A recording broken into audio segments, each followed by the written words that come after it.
Hey, good morning. So, yesterday, I was really thinking about the Idaho 4 murders. And I had intention on not doing any videos anytime soon on them. But it was really bugging me. And I was supposed to do this video late last night, early in the morning. But I was super tired because I worked late. But my brain couldn't stop thinking. So I had got some legal books out. And I was just pondering, why these 4 students? Why these 4 people? Because something that I haven't really said on here is, it really was bothering me about the white car. And I never really brought the white car up, any posts or videos, because a lot of what has happened, it doesn't make sense. And I was trying to tie the white car in, but what happened last night, I had an epiphany. I was watching some videos, like I always do, on YouTube. And I only posted 2 videos, but I'm sure there's other ones that can kind of support where I'm going in this video. The 2 videos that I shared, they really involve some of my bigger red flags that I talked about in a prior video. And the red flags really have to do with that lapse in time when the roommates didn't call 911. Also, the statement by the one roommate that the killer walked past her. I just didn't believe that. But I'm going to give you a different take on that. Not that I don't believe it. I do believe it, but I have reason now to say what I'm going to say.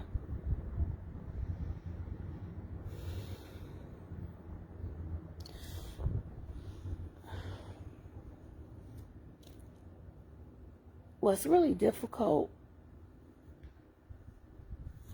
when you want to figure out and investigate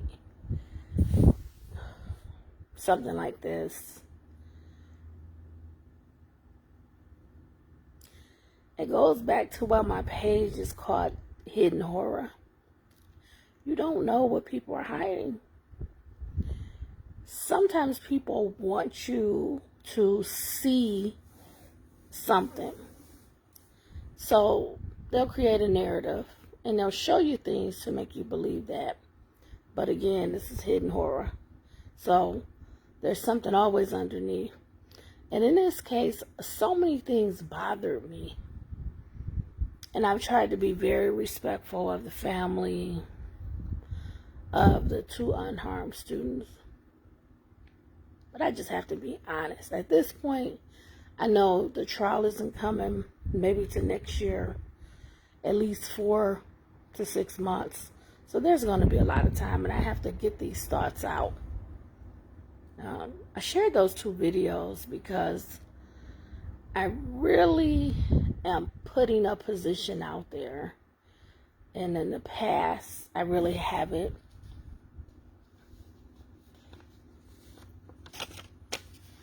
So it all started yesterday. And some of the things that I noted, I had made a list. I'll show you the list. Just of things, my thoughts.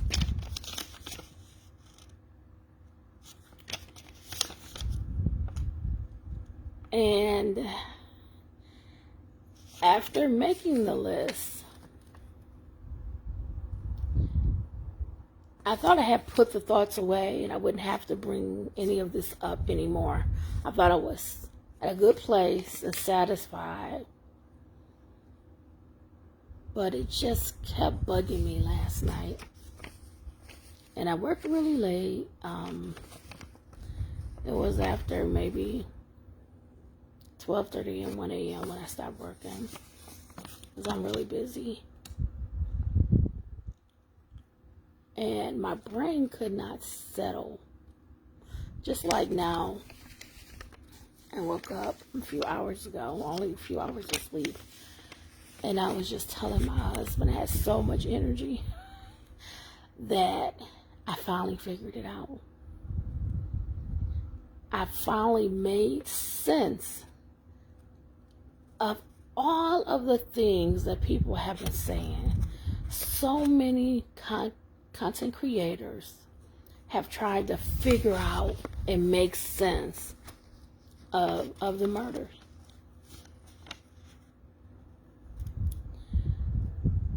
And when it hit me last night, you know, sometimes you have to process, at least for me. So some of the things that I wrote before it hit me, I don't know if you can see this. I'm trying to get it close. These are my notes before it hit me, before I started watching some content creators online. These are some of the things that I wrote. I'm going to read them off. Someone familiar with the house. The question that I posed to myself was, who killed the Idaho 4? So we'll start from the top. The first thing that I wrote, number 1, someone familiar with the house. Number 2, at least one male. Number 3, possibly someone that was known to the girls. Number 4, that it happened at approximately 4:30 a.m. Number 5, I thought the weapon was a knife. Because law enforcement haven't really said that, and of course the trial hasn't started, so there hasn't been any, in fact, and they haven't found a weapon. I had a question mark around the killer leaving the scene.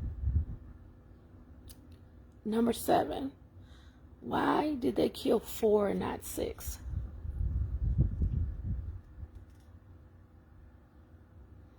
And then in red, I can't even make this up. Let me show you with red. Can you see that in red? I did this earlier in the day. Because these are my thoughts. In red, it says, what do the living roommates know? I said, what's going on with the search for the murder weapon? I said, video, surveillance, informants, a cash reward. Basically, how are you going to get the information that you need that's going to lead to the killer or killers? And then I said, because the scene is an expression of violence, anger, I said that there should be past violent acts. And then on the back, I said, did they have any past issues with somebody? And then I put this little note. You can't probably read it. It says, most crimes are committed by, and I put a star. So I went to my books. I had to go and dig them out. My office is not set up. This book here, it's a criminal justice book. And then I posted on my page, you'll see that, this big dictionary, because I was looking for some legal terms.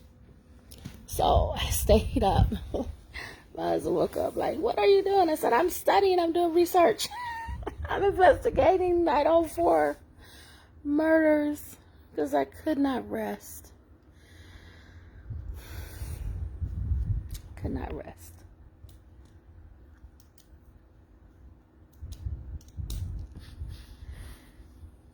And after studying, and I feel like I gained as much knowledge as I could in that moment, because it was super late then, maybe like 2 a.m., I don't know.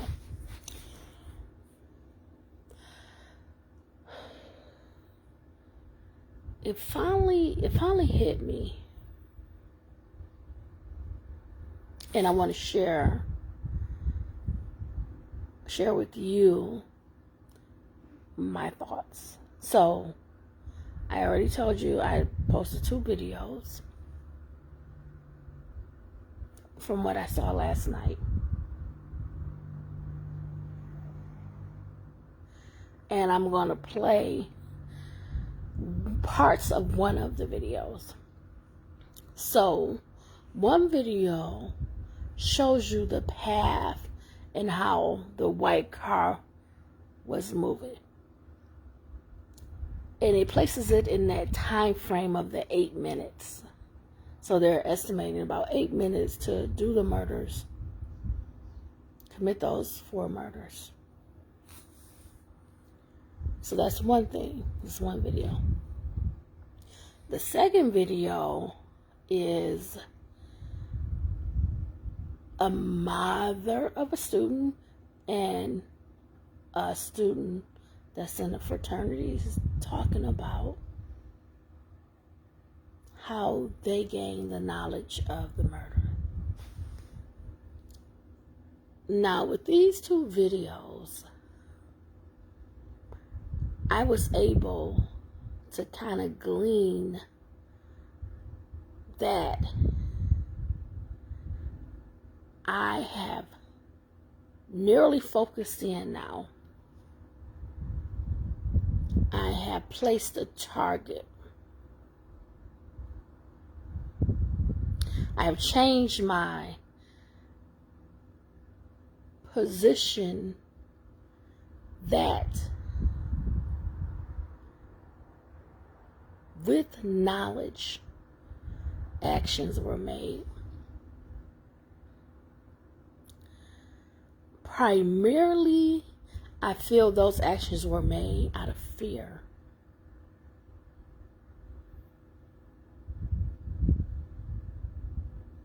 And fear is real.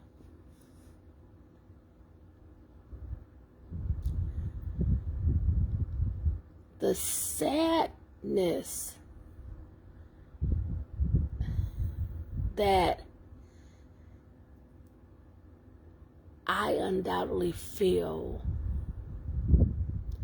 is rooted in the fact that I believe certain people have known the entire time who the killers are. I feel that due to who the killers are, what could happen to them, I think that's why things happened the way they did. So I'm going to play the first clip. And I have an agenda of 5 things that I'm going to talk about. And I'm going to figure out a way to insert these 5 things from just listening to, it's just 3 short videos.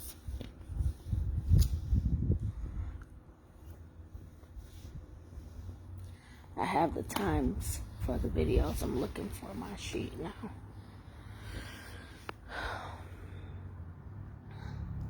I'm so just like tapped out because I honestly feel pretty bad. The reason I feel bad is because the murders happened approximately 8 months ago. And I'm sure, like me and many, many other people, across the country have tried to figure this out. And the odd thing is, the narrative has been leading us in one direction, to focus on this, to question this, to inquire about this. It's like misdirection. If I can get you to focus this way, you're not paying attention to what's right in front of you. This has been clearly right in front from day one. And I kept trying to justify it. I kept trying to go back and figure it out and think it through and try to make it make sense and question why, how, why. I heard this video before, the one I'm going to share, the parts that I'm going to share. I've heard it before. And it's not that I didn't believe what was being said. The narrative has been so strong that I feel like the prosecutor, the police department, and even some news outlets have created a narrative. And that narrative is specific to not questioning the roommates, treating them as protected victims. We should not ask any questions. We have to accept that this is what they say happened, and they don't want to testify. There's been a lot of protection, which that's what victims need. They do need to be protected. But in all honesty, it never ever made sense to me.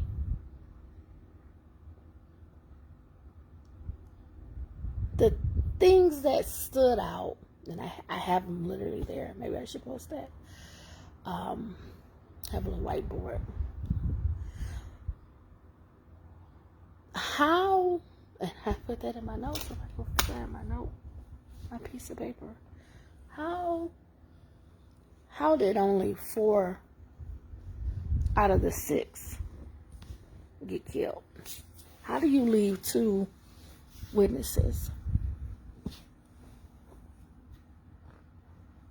I don't know where my note went.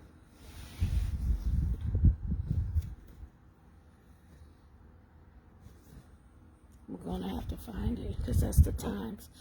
I have the times written down for the video. I don't know what I did with it. But the biggest thing was how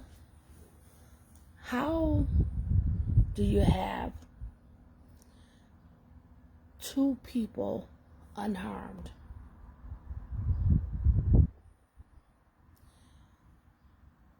They can hear the screams, the crying, the calls for help, the terror.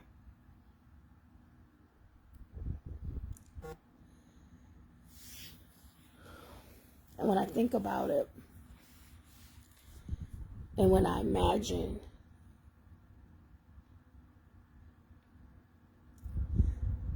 what it must have been like for those 4 students that were murdered,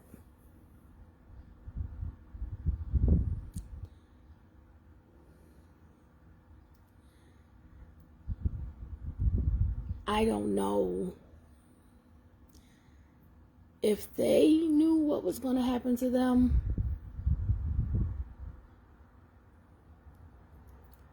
I don't know if they knew this was it. This we have no more time. It's happening now.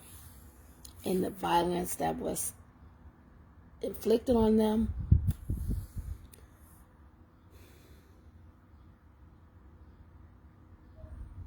the fear they must have felt in those moments, the fear of not being able to escape, seeing each other killed, and knowing that they were next or they would have to fight for their life.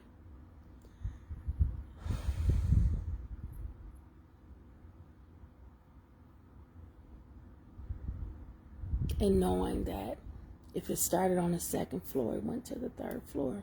If it started on the third floor, it came to the second floor. You can hear somebody fighting for their life. You can hear things tossed around. You can hear screams. Do you not think they were screaming when they were getting stabbed?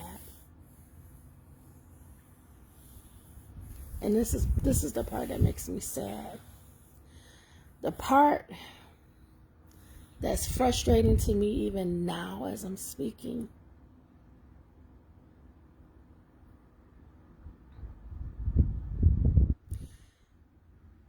Those other two roommates that were unharmed, they know. They know the truth. They knew the truth. They've known the truth the whole time. The whole time.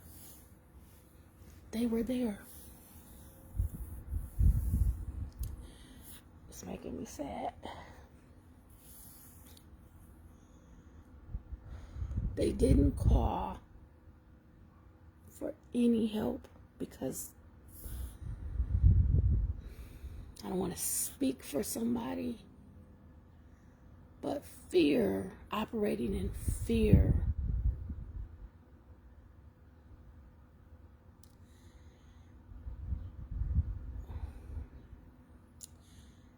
it disables you.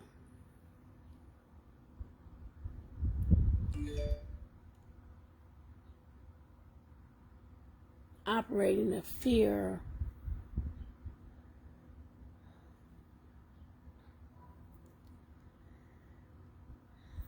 the level of fear and trauma that the two surviving roommates, and knowing for sure the roommate that was on the second floor,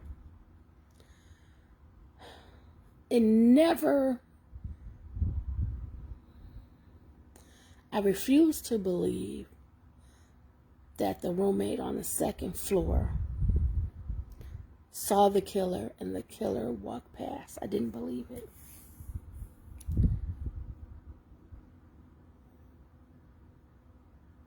And now,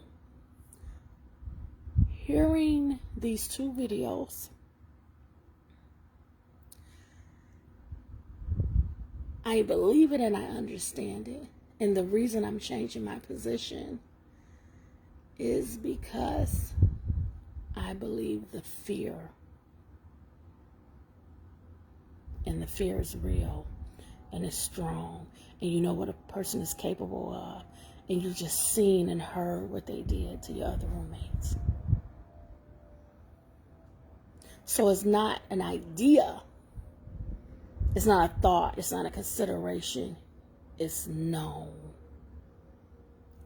You've seen the horror, the terror, the violence.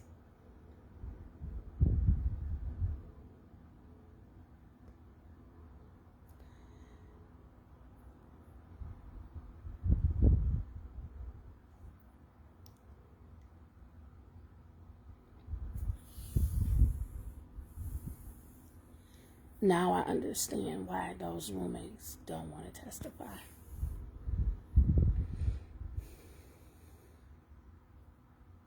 Now I have understanding of how they could lock themselves in their rooms and hide and not reach out for 911 for help. I used to I used to ponder, and I would not see it on here, but I used to ponder if. But I wouldn't speak the words because I didn't want to have created the thought and spoke it that if actions could have been different, then maybe there would have been a different result.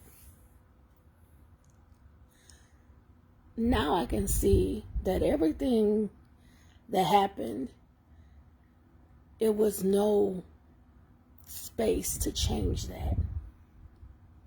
And what I'm really saying is the two alive roommates, mainly the one on the second floor, she was crippled and disabled by fear, but not a thought. It was realized. She was there.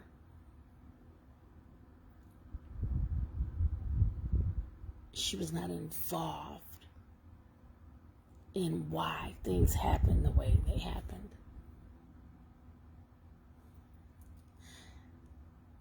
And my mind tells me Ethan wasn't involved either because Ethan didn't live there. Ethan was there because of his girlfriend, not because he lived there and he was involved. I'm starting to feel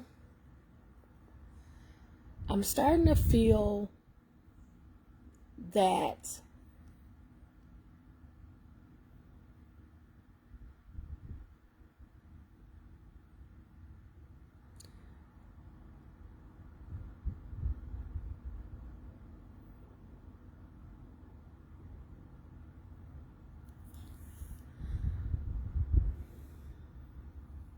I'm just using your words so carefully. I'm starting to feel that law enforcement, they were never prepared for the scene that they came upon. I always wonder, why is the 911 call not released? What part does the 911 call play into how the police came? I didn't understand. It's typical that a 911 call will be eventually released to the public.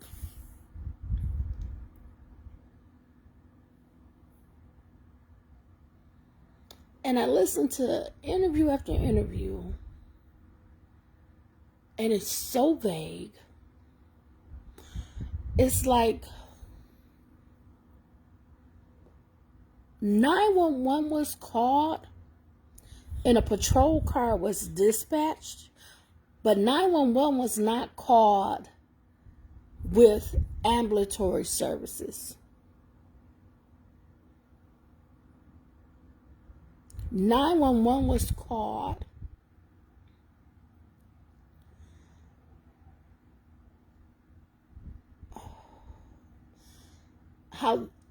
how the officer, the chief, described it as almost like a welfare check. They received a call. The person that called may have passed out, or they're no longer responsive. They're not responding to the 911 dispatcher. So almost as if you're sending a welfare check out to check to make sure that everything's okay. Almost like a drop call. Or if you call the police and hang up, they'll call you right back. They weren't called due to the murders. They came upon the scene without the knowledge of the murders. They weren't called as a murder scene. I believe they said that it was an unconscious person, but I believe the caller passed out or was unresponsive to the 911 dispatcher. And this all goes into my thought process that the fear was debilitating. You don't want to call 911 because you're now leading the police to come to the scene. But you're fully aware of what already happened. You were there. You were woke. You saw the killer. The killer walked past you. The killer didn't have to harm you because you weren't involved in why they were there. You were there as an occupant, but you weren't a target. You weren't the assailant's reason, so they didn't spend that energy killing you too. They didn't have to. An incident of brutality can be so strong that witness will never ever testify because they know what the killer is capable of. These students, at least the one on the second floor, fully experienced those screams. They heard the struggle. They were aware that at least one killer was in the house. At least. Possibly more than one. I'm starting to lean towards two. And the reason I'm starting to lean towards two is because both of the murders from the second and the third floor were contained in the bedrooms. It wasn't a scene, to my knowledge, where there was a fight that came into the hallway, or there was a fight that came from the third floor to the second floor. If two people went in,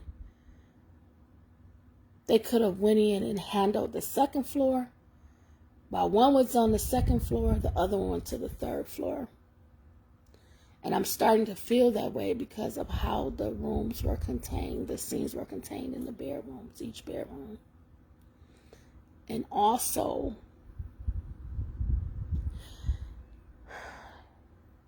my concern about Ethan fighting back. There may have taken two people to handle him, to kill him. And this would help explain why there is no forensic evidence in Brian Kohlberger's car, house, apartment. They haven't found any bloody clothes, fingerprints, shoes. The killer or killers walking past that roommate on the second floor, they didn't run. They didn't hide. It was understanding that if you say something, then this will be your fate also. So speaking to law enforcement, no. Telling them everything that happened, everything they know, no. I have a full understanding now that there was more than one person involved. And the reason I have that understanding is because when you watch the video of the white car, you can literally see the car patrolling around the house. It's as if you're waiting for the killer to come out. You drop them off, him or them, one or two or whatever number, and you're just lapping to pick them back up. That's why you see them doing the full turnaround. I want you to watch that video. And if you do not agree, give me the reasoning. at 4 plus a.m. in the morning, a car would be looping, turning around in front of that murder house. It's as if I was dropping somebody off. I'm waiting for them to come out, and I'm just looping around, coming back. I don't think they were a lookout. They need a lookout. They went to handle the issue, and they handled it by killing those 4 people. I don't think Ethan was the target. I think the girls were the target. I'm starting to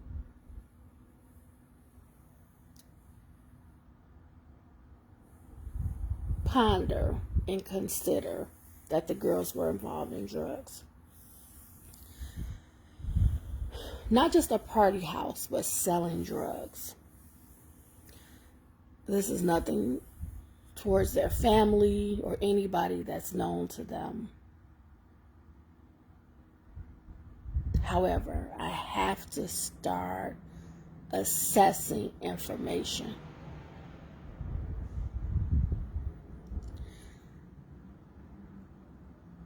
I don't think Brian was a part of it. I think the focus was the girls that were involved in the drugs.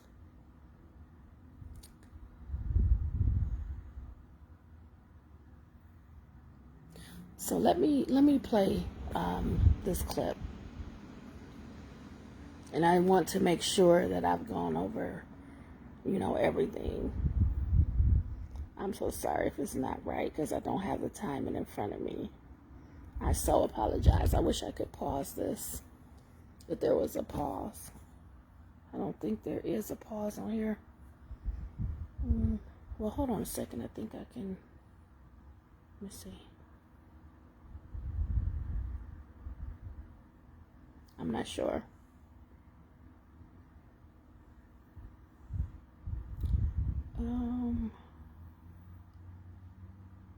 No, I'm sorry.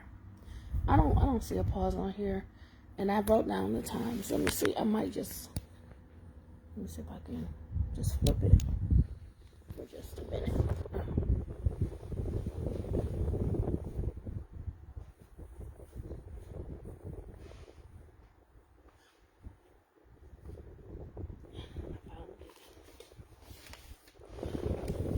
Okay, I found it. Sorry for like 15 seconds of waiting.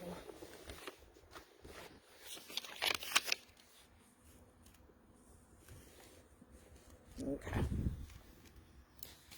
So, sorry. It's hard to talk about. I didn't even see all those tears. So, I'm gonna pull up the first time. I just want you to listen. I posted the videos. They're on my page.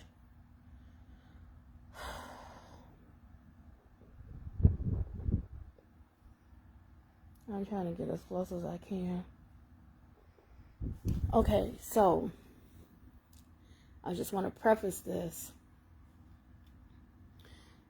The first video is one of the moms of one of the sorority girls.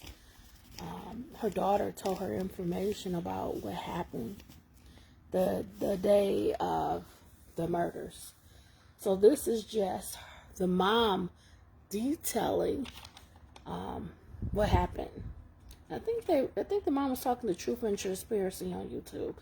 And I heard this before. I also heard the second one before. But it didn't all click until last night. So this video is about 3.5 minutes.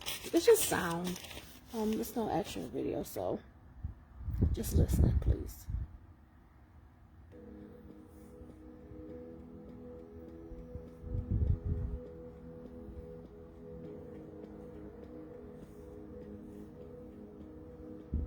What happened? And she told me that 4 students were stabbed, and they had died, and that she and I said, well, how do you know that? She said her sorority sister, who is a nursing student and attends school in Spokane. Often, when she's in town, will stay at with my daughter and her roommate because they're all friends. They're the same. It's called a PC class. They all graduated together. They're PCs. I think they're PC 19s. So her sorority sister called and told her, and the reason and I said, well, why did she know? And she said because of her boyfriend, Mom. He goes to UI, and so she's friends with the Pi Phis because he goes there. And I said, but how do the Pi Phis know? How do you know at 10 o'clock and we don't know until now? She goes, I don't know that. And I said, but why do you know now? Why did you know at 10? And it's 4 o'clock, 5 o'clock, and we don't know. And you know everything that happened, but the news doesn't say that. Because at the same time, I'm going through my phone looking for any information I can find, and there's just no information. And so then I said, what happened? And she told me that, and what she said to me was that there were 4 kids were killed, they were stabbed, and that there were 2 roommates there who locked themselves in their bedrooms because they were scared, but they heard a lot of noise. It's a party house, so maybe they didn't know what was happening. And I said, hold on a minute. I said, did they call 911? She goes, I don't know. But that is what I was told. That is what and I did correct it with the FBI as soon as I learned that this is not working. It's not right.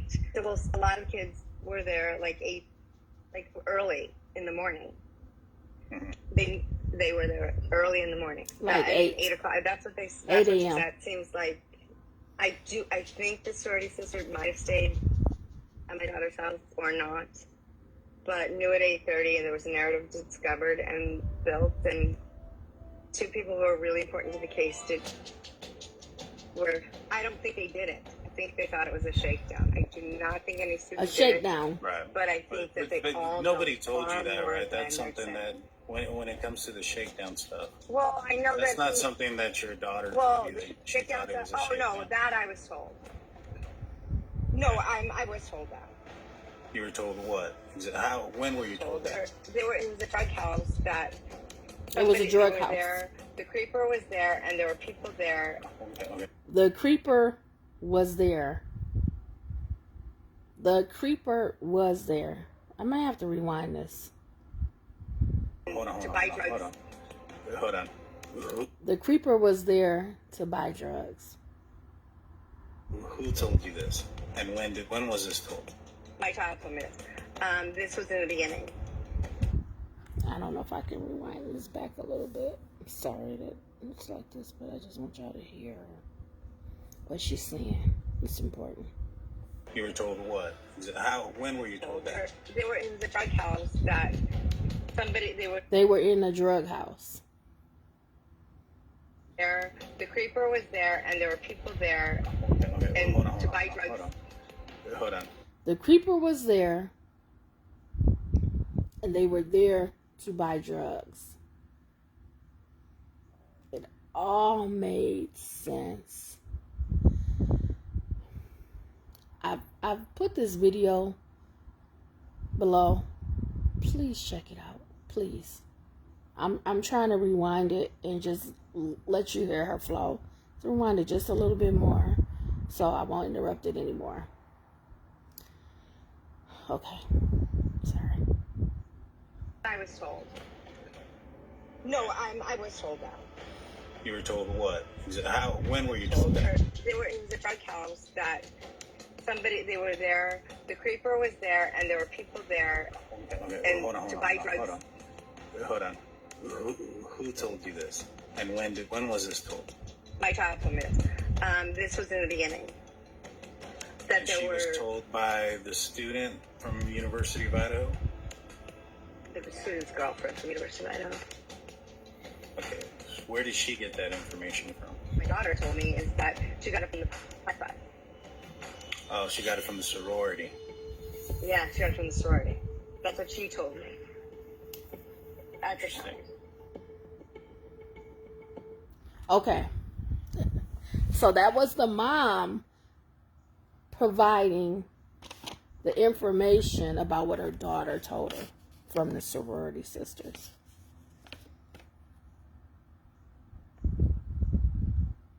The creeper was there. People were there to buy drugs. And it was a shakedown.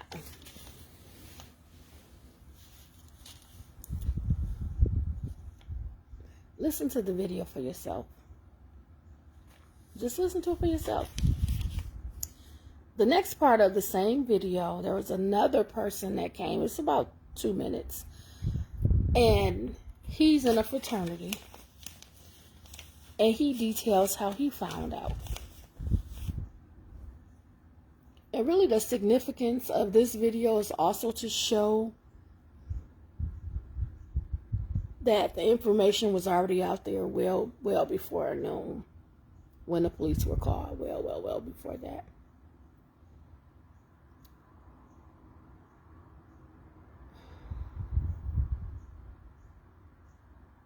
At the early hour of 8 a.m., somebody said the front door was open. He's going to talk about how the murder was being discussed on Snapchat. So just listen.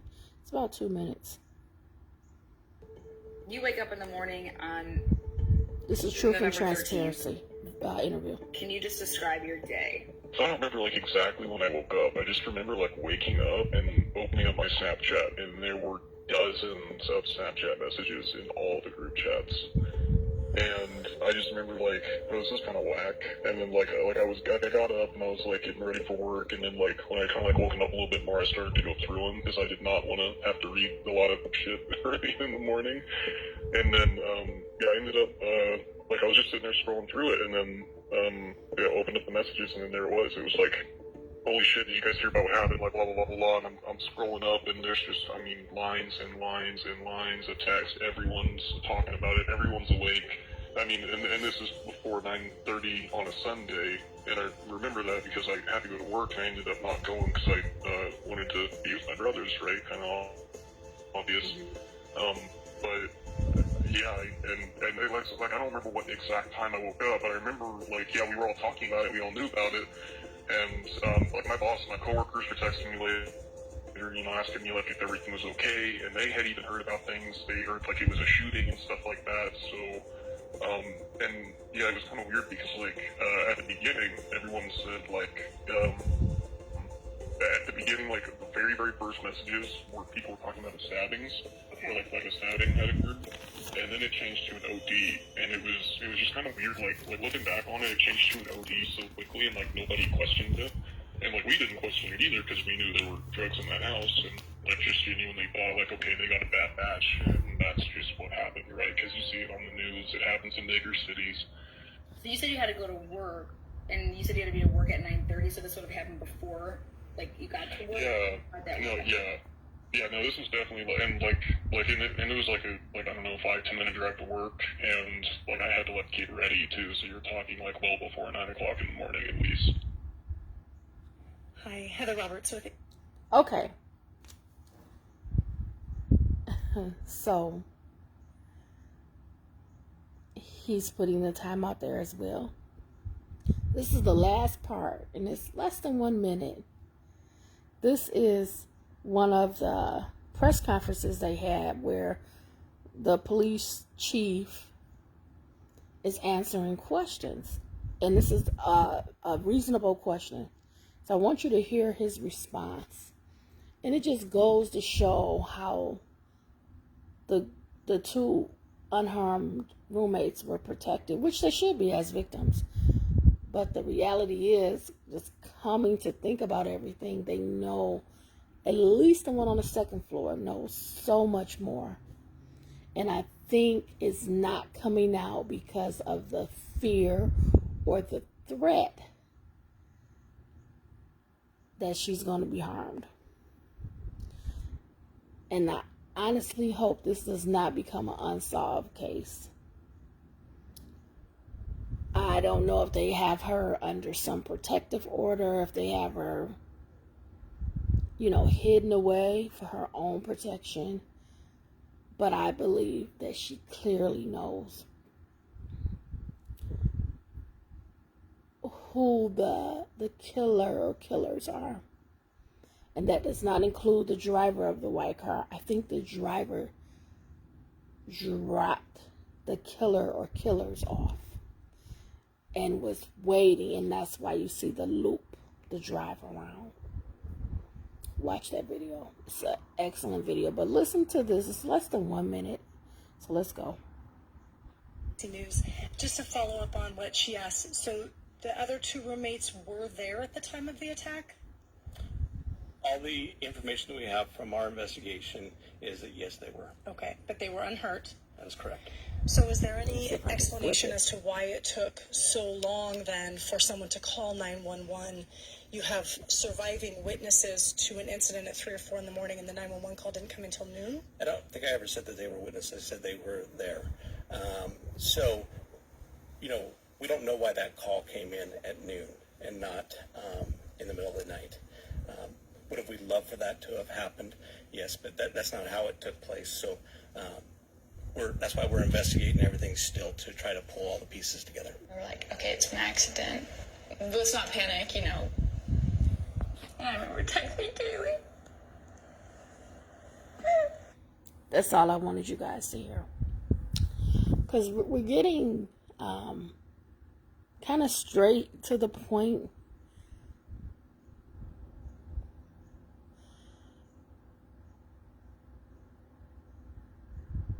We want to know the why. We need to know. You must know the why of the time lapse. And a fair assessment conclusion is a threat. The fear. The fear of them coming back and harming the other two roommates because they didn't harm them. Because they didn't have anything to do with why they were there. If you want to say it was a shakedown, a drug shakedown, that's an option. If you want to say that it was targeted, you know, if you don't have my money, then I have to do something about you not having my money. If you want to take the next step and say that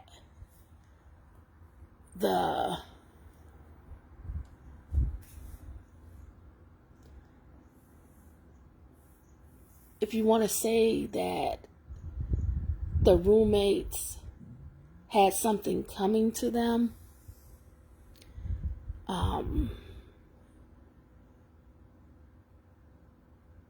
then my response would be, what did these young adults do that was so bad to be murdered?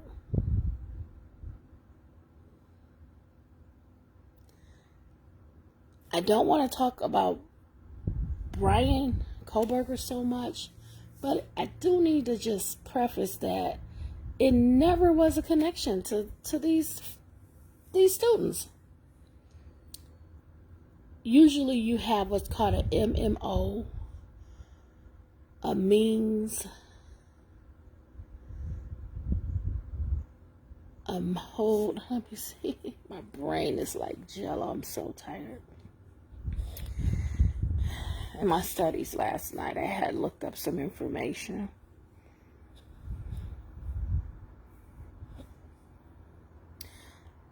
Motive, means, and opportunity. The motive to commit the crime, for example, financial gain or to seek revenge. I never understood the motive. They say, well, oh, this person is jealous of these young people because they're happy. I just didn't see any connection to Brian to the students, especially by him moving there, haven't been there long. I couldn't see a link that they had ever crossed paths. When the stalking information came out that one of the girls may have had a stalker, I said, well, maybe that's the connection. Maybe the connection is going to be made because they're going to say, well, he was possibly stalking one or more of the girls. But no evidence has really been done. I guess we have to wait for the trial for that part. But I just couldn't see a motive. But I definitely could see a motive if there was a shakedown. That's money. Or if you owe money for drugs that were already given. People are going to want to collect their money. So clearly, that would be a motive. And means to commit the crime, that's including tools and physical capabilities.